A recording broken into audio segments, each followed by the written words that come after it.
What is up, everybody? We are here with some Final Fantasy VII Ever Crisis, and we're here to answer that question. Should you pull on the new Sephiroth Wind Magic banner?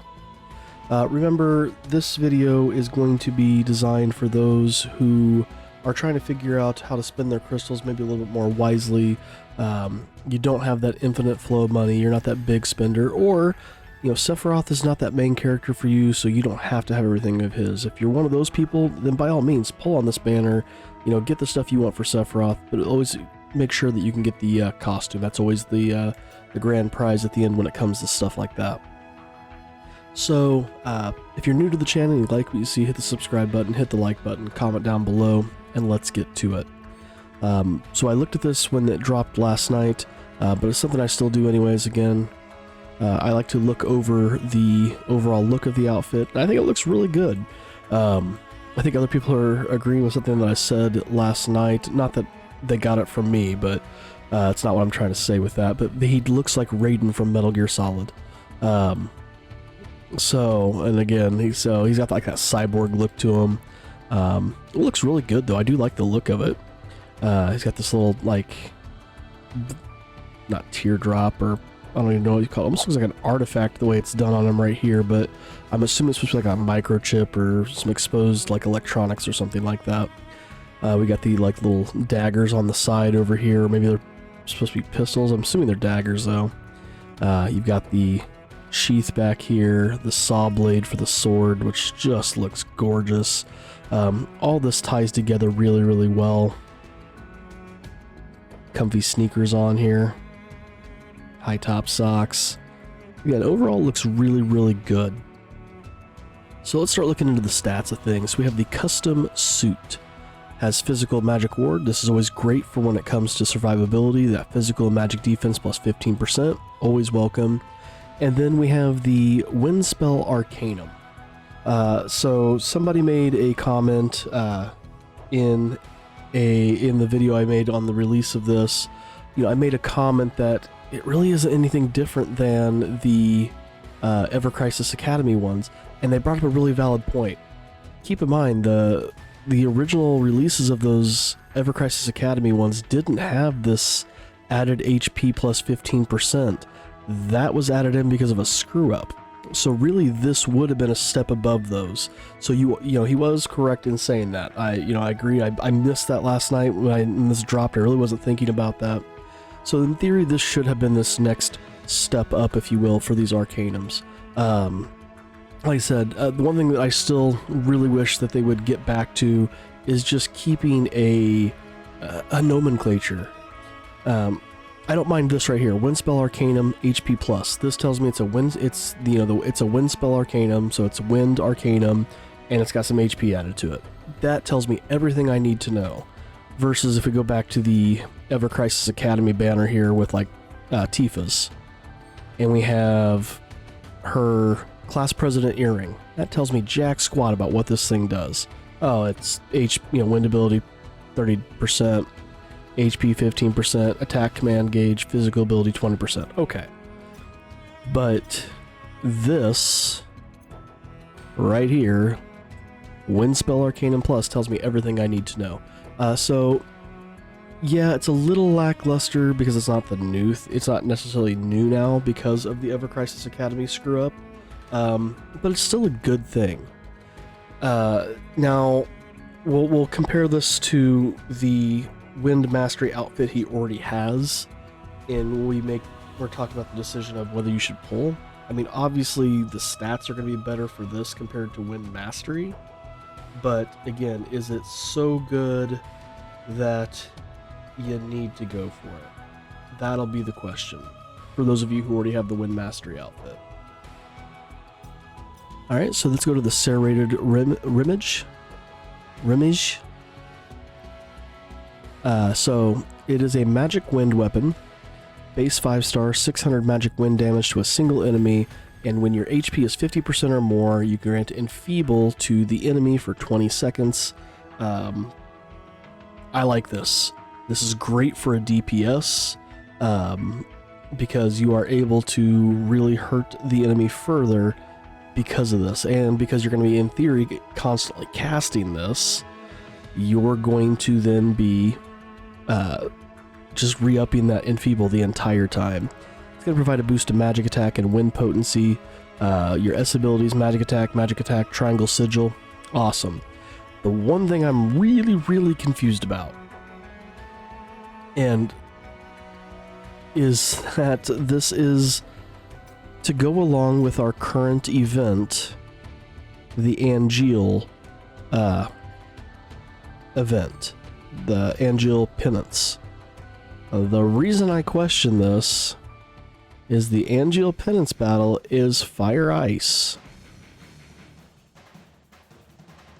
The materia, the new materia we got is Cross. Great. Fire. The Cross works with his new weapon, but it's fire. The bonuses that go along with this. So if we come into this right here, let's just select this one. The bonuses are provided more from Sephiroth's gear. But again, it is a wind weapon and a wind armor that you're bringing into a Fire Ice Week event. Makes zero sense to me. I don't know why they did that, but at least with this one, they gave us the matching sigil for materia, because it was one of the other ones we recently got. I think it was the Tifa one. Her weapon had a cross sigil. I think it was a triangle sigil materia we got. Again, makes zero sense. So at least the materia sigil matches. It's just the element still doesn't work because it's a fire element. You know, again, some things I question there, but let's not worry about comparing this to the event. Let's just compare it to what it is. So what happens if you get multiple copies of this? So you get up to OB1. You're now doing 720% magic wind damage. Super strong already. HP 50%. Your enfeeble's now at 22 seconds. Magic attack at 32. Again, you're going to be main-handing this thing, so now you're at 25 points. You're at the 25-point break. So you're getting 20% extra damage to your magic attack. Wind potencies plus 25% to your wind damage. Solid, and this is just going to keep getting better. 940% magic wind damage when you reach OB6. Your boost magic attack is now at 40, so you're at that plus 30%. So, you mean, you gain just a little bit, but again, 10% is that 10% gain. Your wind potency is now at 27 points, so you've jumped up to 40% wind ability damage. This thing's looking great. Obviously, going up to OB10 is going to push it even further. This is another one of those 46-39 weapons. You're going to be doing a 1,120 magic wind damage to a single enemy. Your enfeeble is going to last for 30 seconds. Your magic attack at 46 is only 9 points away from being maxed out, but you're at that 40%. So one more magic weapon with like a wind potency is going to do exactly what you need. Or, to be honest, at this point you could focus on attack. As a secondary stat, you could focus on HP. For some survivability, you could focus on magic ability potency. Because that 10% at this point, you know, is going to be kind of wasted by throwing on another magic weapon. And then the boost wind potency, 39 points, you're sitting here at plus 55%. So again, if you were to go in and, like I said, pull an HP weapon with wind potency, or let's come over here, we can check these real quick.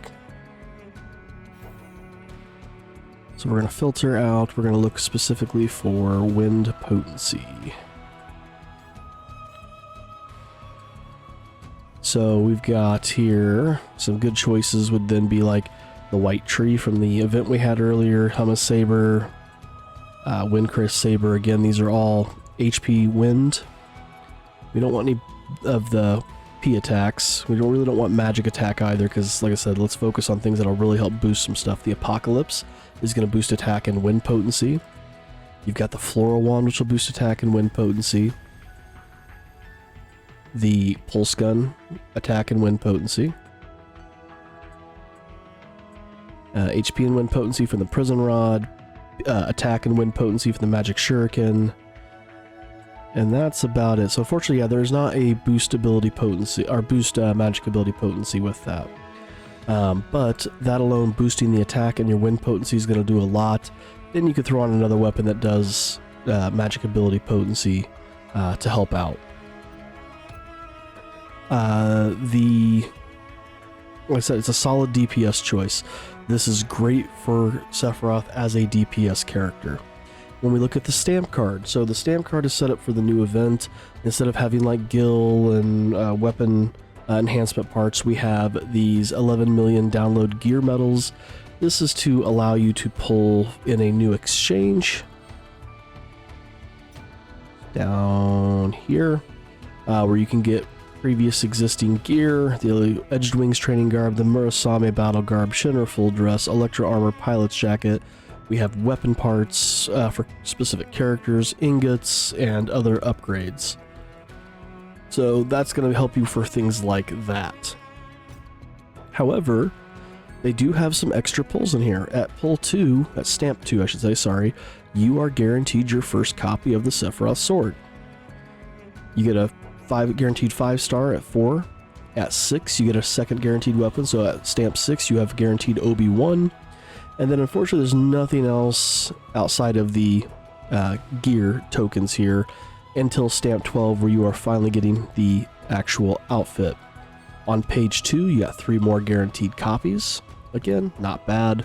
After that though, it's just 5-star or higher guaranteed, which is weird because the third page has nothing other than those. And then we go into the EX page. So I kind of wish they would have just made this the EX page, or again skipped page 3 altogether, because I kind of feel like page 3 is not needed.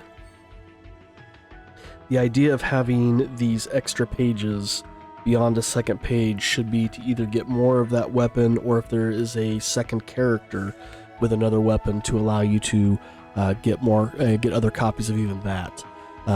So I don't think that page 3 is actually needed. So again, absolutely solid weapon, great armor for Sephiroth. There are plenty of ways you can then build him to make other things happen. So let's also talk about the other weapon that's been added in here, and that is the Gladius. This is Matt's ultimate weapon. So we're going to come down here to the Mako Gem Exchange, go to Matt so we can view this thing. The weapon looks great. I do like the look of the weapon. If you do indeed max it out, you're going to get a boost heal of 20 points, so plus 30% to your healing potency, ATB boost for all allies, which is absolutely awesome. Every one of your allies is going to start off with 2 ATB when the battle begins. This is going to get you sooner to those first things. Now, usually attacks this isn't going to be great for, but for your characters that are buffing or debuffing, this is an absolute great thing, because you can start off getting your party a little bit more set up before the attacks start going off. So what happens when you actually pop this thing off? Because these will take place natively. So you're going to have to wait 60 seconds into battle before you can utilize it, but when you do, it's going to cast a 40% healing potency to all allies, and then it's going to give everybody haste for 15 seconds, so their ATB is going to be boosted for 15 seconds. You're also going to be giving yourself this amp healing abilities, so on your next command or ultimate command, healing is going to be 50% higher. So awesome. And you only get 2 uses. I kind of wish this was a 3 use. I get with the haste, that's probably with the haste, that's why they're not doing that. But I do wish this was a 3 use versus a 2 use, because we've gotten quite a few 3 uses already. I know Tifa's did haste, didn't it? Yeah. Oh, it was just a self though, and that one got 3 uses. So okay, I do see it, but I do wish it was. I think 3 uses would have been better at this point. We're kind of moving into that territory. So then the question becomes, is this banner worth pulling on? Well, if you have no wind characters and you've got, I'd say, let's say 40,000 plus crystals at this point, I'd say this isn't a bad banner to pull on. I'd say this is actually a pretty solid choice. Build up that wind team and help yourself prepare further for the was it Odin or Odin summon? Or not Odin, Titan, sorry, Odin is wind. Your Titan summons. I think this is solid for that, especially considering magic is a lot better for Titan than physical. However, if you already have the Wind Mastery outfit for Sephiroth, now we start to question some things. So we're going to come in here. We're going to switch over to his Wind Mastery outfit, which boosts HP by 15 points. 15 points is going to give you a plus 30% to your HP, versus the 15% you get from the not Wind Blade Arcanum, whatever, Wind Strike Arcanum, whatever this magic Wind Arcanum is. And then you get the Wind Mastery, which is 20% to your wind ability damage. That in comparison to our Arcanum 2.5, I'm going to call it, I guess, or 3.0, however you want to look at these. So you're getting double the amount of HP from the Wind Mastery one, losing 10% in your wind ability damage. You don't get the 20% magic ability damage at max command gauge, and you don't get the physical and magic defense.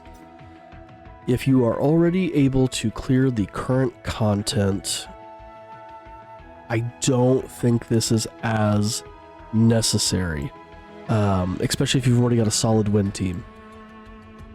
This one may not be as necessary. If you got a ton of crystals though, and you think you'll be set for second anniversary, I don't see, pulling on this banner being wasted. But if you've already cleared content, I don't think it's like dire either. Keep in mind, this is also not a limited edition or limited banner, so the weapon can be wishlisted later.